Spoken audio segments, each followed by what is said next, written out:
Are you ready? Ready, Patty. All right. Well, hey, and good morning, everybody. Good to be with you in Long, South Carolina. Y'all are smiling. That always makes me smile. So I'm glad to be with you today.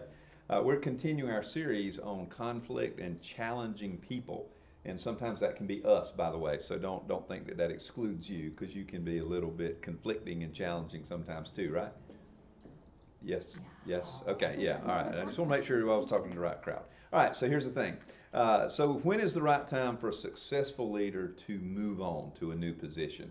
Isn't that something? Has anybody ever wondered, is it time for me to be promoted? Is it time for me to move on? Is it time for me to do something different? Yeah, absolutely. We all have. If you're a leader, you're always hopefully looking forward and looking for opportunities and looking for ways to add value to the bank.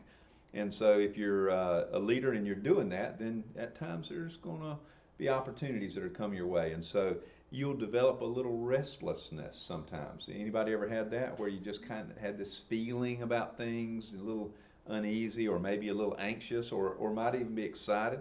Let me just share this quote with you from Jenny Allen. She said this: "The restlessness we feel is not a bad thing. I believe it is the longing and passion in us for God for more. It could push us to move forward to live epic lives that were designed before the foundations of the earth were laid. The stirrings of a revolution are in the works. God is gathering a force and change is coming." That's pretty strong, isn't it? Isn't that pretty neat to think? And she was talking about us, right? She's talking about me and you. But I wanted to share this with you. There's a healthy restlessness versus an unhealthy restlessness. Anybody got any idea what I'm talking about there? Anybody ever experienced it and want to share? The negative Yeah, do, restlessness, do the negative. Yeah. resentfulness. Yeah, you could be resentful, and sometimes it comes from boredom. Sometimes it comes from things not maybe going your way, right? It can tempts us to make emotional decisions when we get that kind of restlessness. We just want to do something, right? Just to change it and change that emotion that's kind of rising up in us. How about this one? How about the positive unhealthiness? Anybody had that one? Did I say that right? The positive restlessness. I think I said that wrong. Yeah, yeah. I think I did say that wrong. Yeah, there we go. Yeah, the Well, yeah, maybe just like simply as, okay, what's next? What's the next part of my life, or what's the next chapter? yeah, What do I do absolutely. from here? Yeah, as we grow and kind of fulfill where we are and feel like we maybe have done our best and have kind of left it all on the table, then it's what's next. It's kind of hard to stay in that one place because that's where that boredom kind of starts coming from. And so we start thinking ahead a little bit. But let's ask these questions to yourself. Am I moving away or moving towards something? That's a question you can ask yourself, or anybody that you're counseling or speaking with. Do you feel like you're moving towards something, or are you moving away? Because if you're trying to move away from something, then that's a whole lot different than if you're trying to go in a positive direction and move towards something. Here's another one. Have I given my very best where I'm currently at? If you honestly look in the mirror and ask that question, it may determine what you're feeling and give you a little bit of self-awareness. Because if you haven't done the best where you're at, you probably aren't prepared for the next opportunity. And one thing I always tell people is prepare for the opportunity. A lot of people get this mindset that they're entitled, or that they're deserve it, or I've been here for 10 years, I need this. It doesn't work that way. You do everything you can do where you are, and when you do that, then you're probably prepared for that opportunity. But until you do, you're probably going to sit tight. Does that make sense? Okay. All right, here's another one. Am I avoiding being out of my comfort zone? How many of you like to be out of your comfort zone? Yeah, probably not. I don't know. Maybe if you do, good for you. I don't personally. I mean, just being honest. But I do realize this: I have to get out of my comfort zone in order to grow. I have to be out of my comfort zone in order to bring change about. You got to move into that new territory.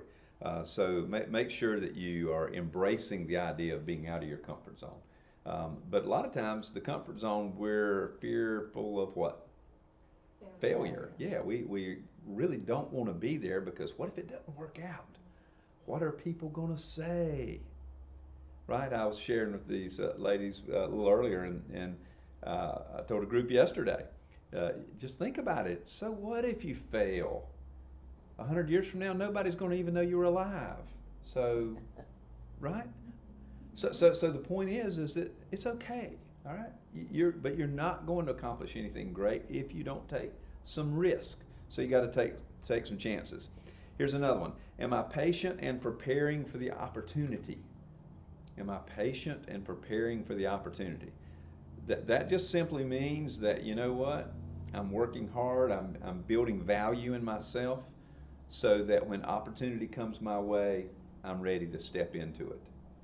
The worst thing we can do is not prepare and then opportunity come our way and then we not be ready and we really do fail, or we don't get that opportunity because we're not ready. Does that make sense to everybody? Okay, good. All right, here's a quote I'm going to share with you. And this is a C.S. Lewis quote. It says, "If I am restless and longing for a place I've never seen, then perhaps I was made for this other place." So that's that healthy restlessness that's in you. When you feel like that there's another thing to do, another step to take, then what he's basically saying is that's probably where you need to be. All right, trust yourself on that. It's probably where you need to be. Here's a process that we can start looking at when it comes to how we see ourselves and the opportunities that we're ready for. Think about this. Consider your possibilities. Do you know that I was probably around 40 years old before I ever really started to truly consider my possibilities. I was told to just get a job and, I landed at a bank and just showed up to work every day and worked hard and did my best, and all I could see was the next step. What's my next step? I didn't look 5 years down the road, 10 years. I didn't even look at what the possibilities were. I just never looked. Never opened my mind up to the possibilities. What can you do? Think about this. Just ask yourself this question. What value can I bring above and beyond what I do? What value can I bring to Anderson Brothers? More than what I do. Maybe you've got a gift or a talent that you're really not utilizing right now, that you could actually bring to the table and do something really amazing with. Think about that. How about this one? Have you ever just done a risk-reward analysis when you get that restlessness risk-reward analysis? Just on what if I do this? What if I don't do this? Or are you just kind of doing the pluses and minuses? Just the real simple math on it, just to say, does that make sense or does that not make sense to do this? Think about this one. So what is your inner circle saying? And you might not even be thinking, what in the world's the inner circle, right? But the inner circle is basically that 5 to 7 people that you're really tight with. And your group may be a little bigger, it may be a little smaller, but 5 to 7 people that you're really, people that you can talk about your life with. Real talk, not just casual conversation, where your hopes and dreams are, you're able to share with them, and hopefully they're encouraging. If they're not, find you a new inner circle, right? But the point is, talk to these people. What are they saying? What are they saying you're good at? What are they saying about where you are and where you can be? Listen to them. A lot of times it's casual conversation to us, but they're giving you some real clues about who you are and what you're good at. Think about that. All right. How about this one? Take action and move. I can't tell you the number of people that I talk to that have these big ideas about things but never take action. Guess what? You can plan to go to Disney World for months, but if you don't ever get in the car, what's going to happen? You're not going. You're still talking about it, right? So don't be talking about it 10 years from now. Do something. All right, so how can a leader implement change when it's resisted? Now listen, you may resist the change, but others may resist the change too. So here's what Jim Rohn said.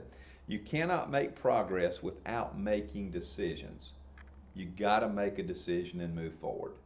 And it doesn't matter. It might be a healthy lifestyle. It can be a marriage. It can be your decisions at work. But whatever it is, you got to make a decision. Don't just sit there and wait and wait and wait and wait. A lot of people want to get all of the information and facts before they ever do anything. They weigh out every possibility because they want to make the perfect decision because of that fear of failure. They want to make the perfect decision. Well, guess what? Leaders don't operate like that. If you keep waiting on the perfect decision, there's something called the law of timing that's going to come into play. And that means you're going to wait too long and you're going to miss the opportunity. Leaders, generally about 40 to 60% of the information, they make a decision because they understand the law of timing. They rely on their gut a little bit. They rely on that gut feeling, that intuition that they have to help them make a decision. How many times has your intuition told you were wrong?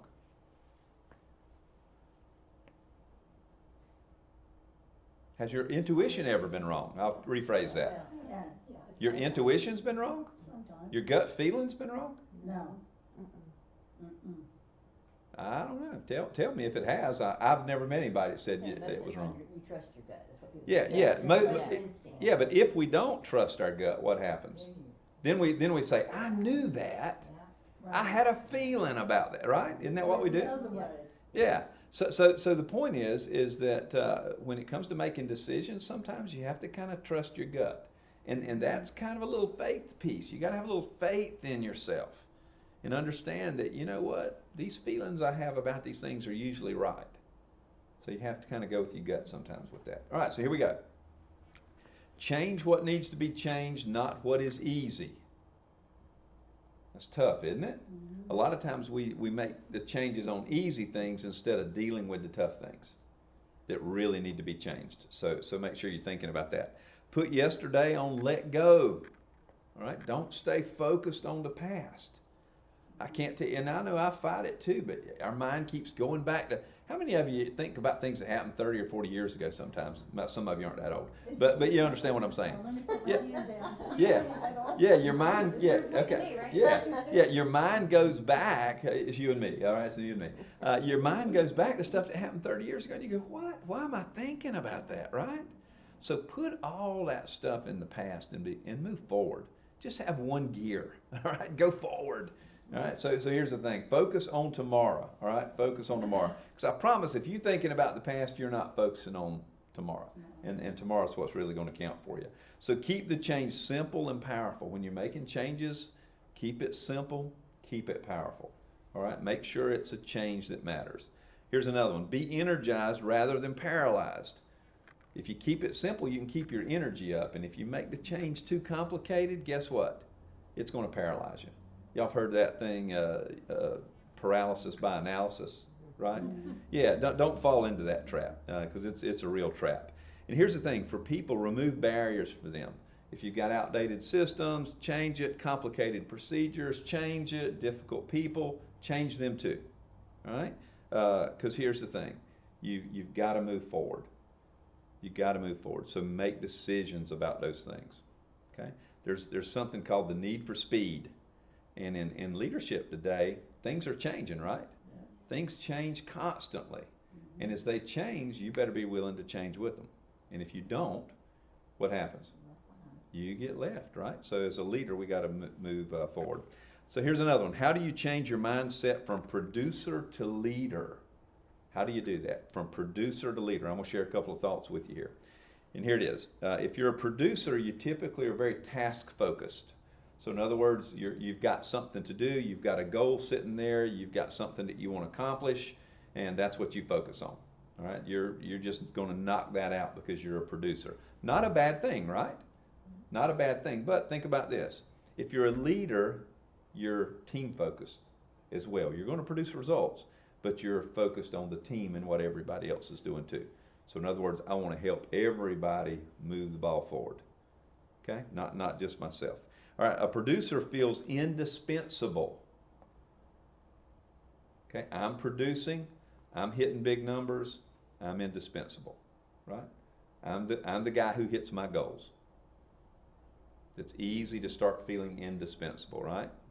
Mm-hmm. But here's what a leader feels: responsible.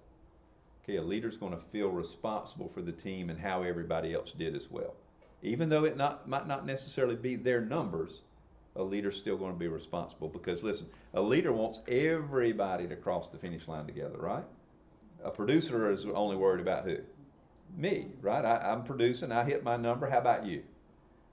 But a leader's not going to have that kind of attitude, and a leader's going to say, no, I'm going to help you, come on, right? All right, here's another one. A producer typically has tunnel vision.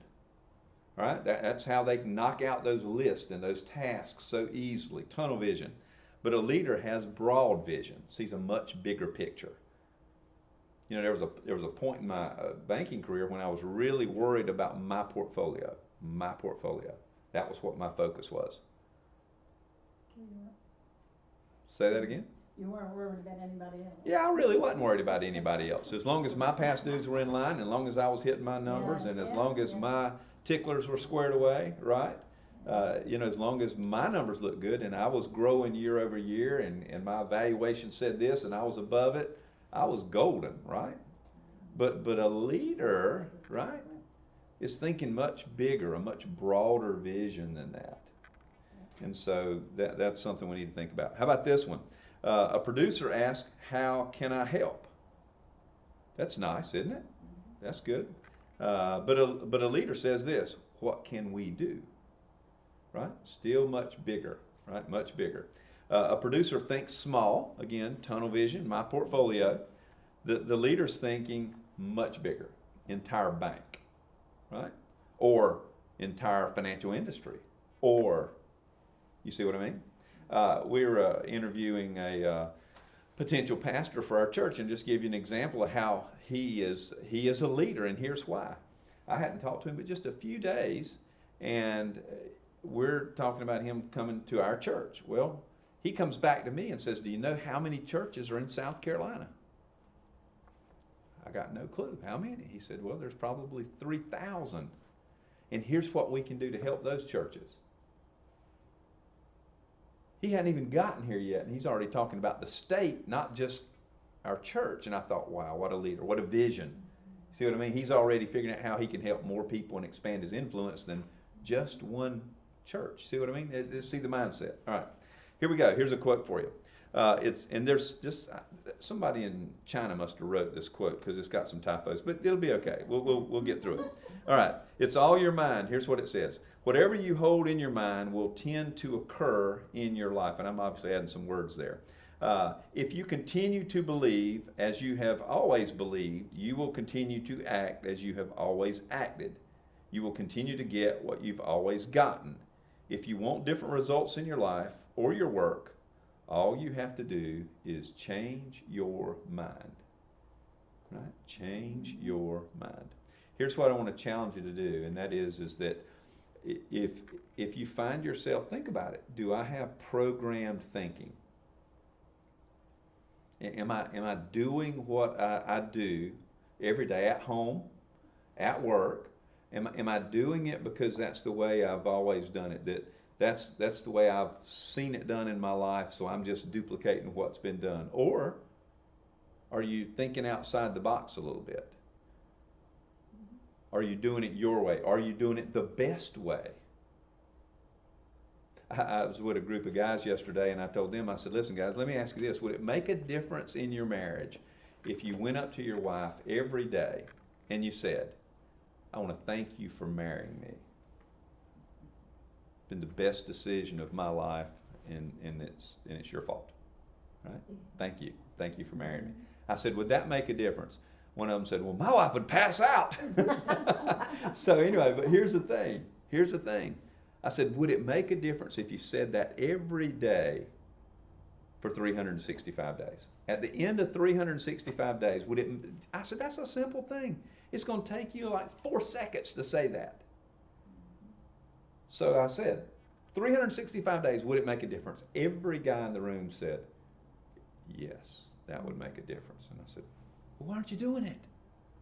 Why aren't you doing it? If it'll make a difference, do it. And they all said, okay. Yeah.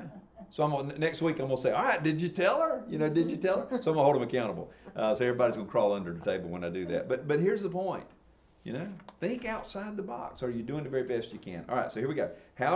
We talked about failure a while ago. So how does a failed leader bounce back? How does that happen? Okay. A lot of times leaders don't bounce back. They'll fail at something and disappear. Think about it just in the banking industry. Some of you haven't been in the banking business long enough, but I know many leaders that were flying high in banking at one point in time and now are not.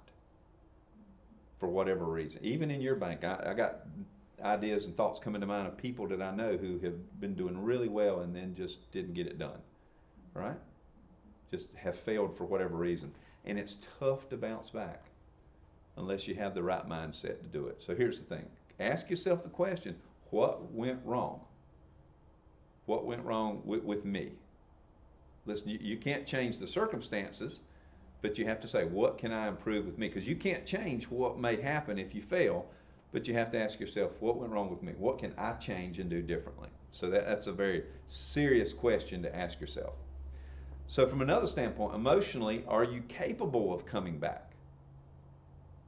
You know, some people just can't do it from an emotional standpoint. They just can't bring themselves back. They can't see themselves moving forward or becoming a leader again.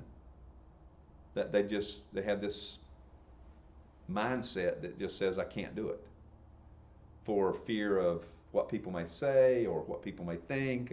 And here's the thing, you're going to get what you think. You know, if I think I can't do it, guess what? I'm not going to do it, right?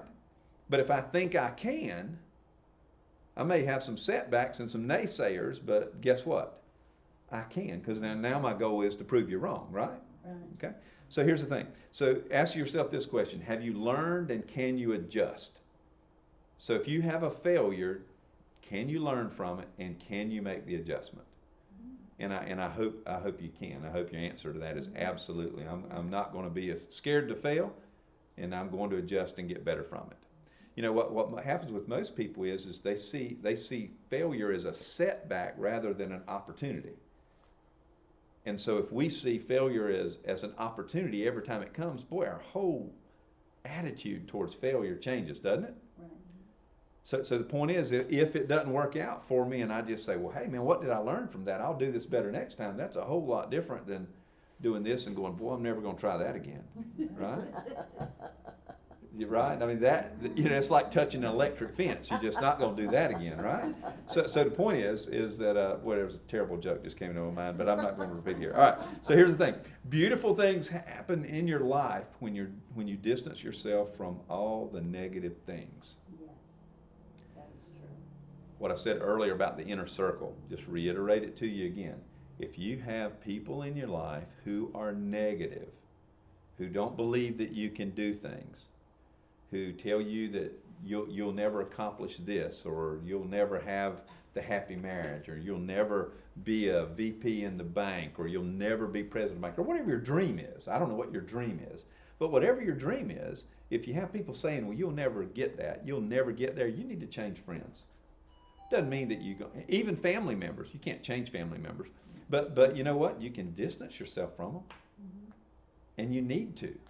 But because listen, if you're constantly being fed that you can't, then it's very difficult for you to overcome that. But if you're constantly being told you can, that's encouragement, right? Okay. I had my accountability partner on the phone yesterday morning early, and one of the things I said, listen, these are my goals for this year. And he said, I don't mean to be skeptical. He said, but I just can't see that. And I said, well, if you want to continue to be my accountability partner, you better change your mind. So I'm getting ready to dump you, right?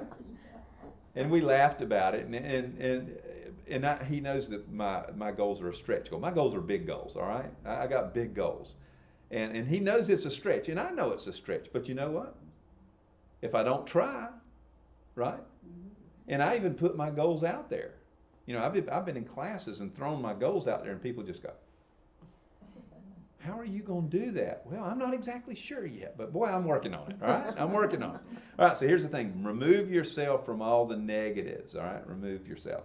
Okay, here's Arnold Schwarzenegger. This was fun. I was in a room full of guys yesterday and was talking about, I used an Arnold quote. And of course, everybody used the Terminator. Anybody see the movie Terminator? Oh, Yeah, everybody uses the Terminator quote when Arnold's name comes up. And do y'all know what the Terminator quote is?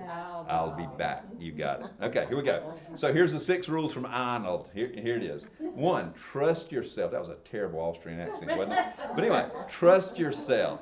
Trust yourself. Trust yourself. That's important. All right, number 2, break some rules And that doesn't mean break the law, obviously, but the rule is break the mindset that's binding you, the boundaries that bind you. Knock those walls down, all right? That's the rules that we need to break. Don't be afraid to fail. How about that? Don't be afraid to fail.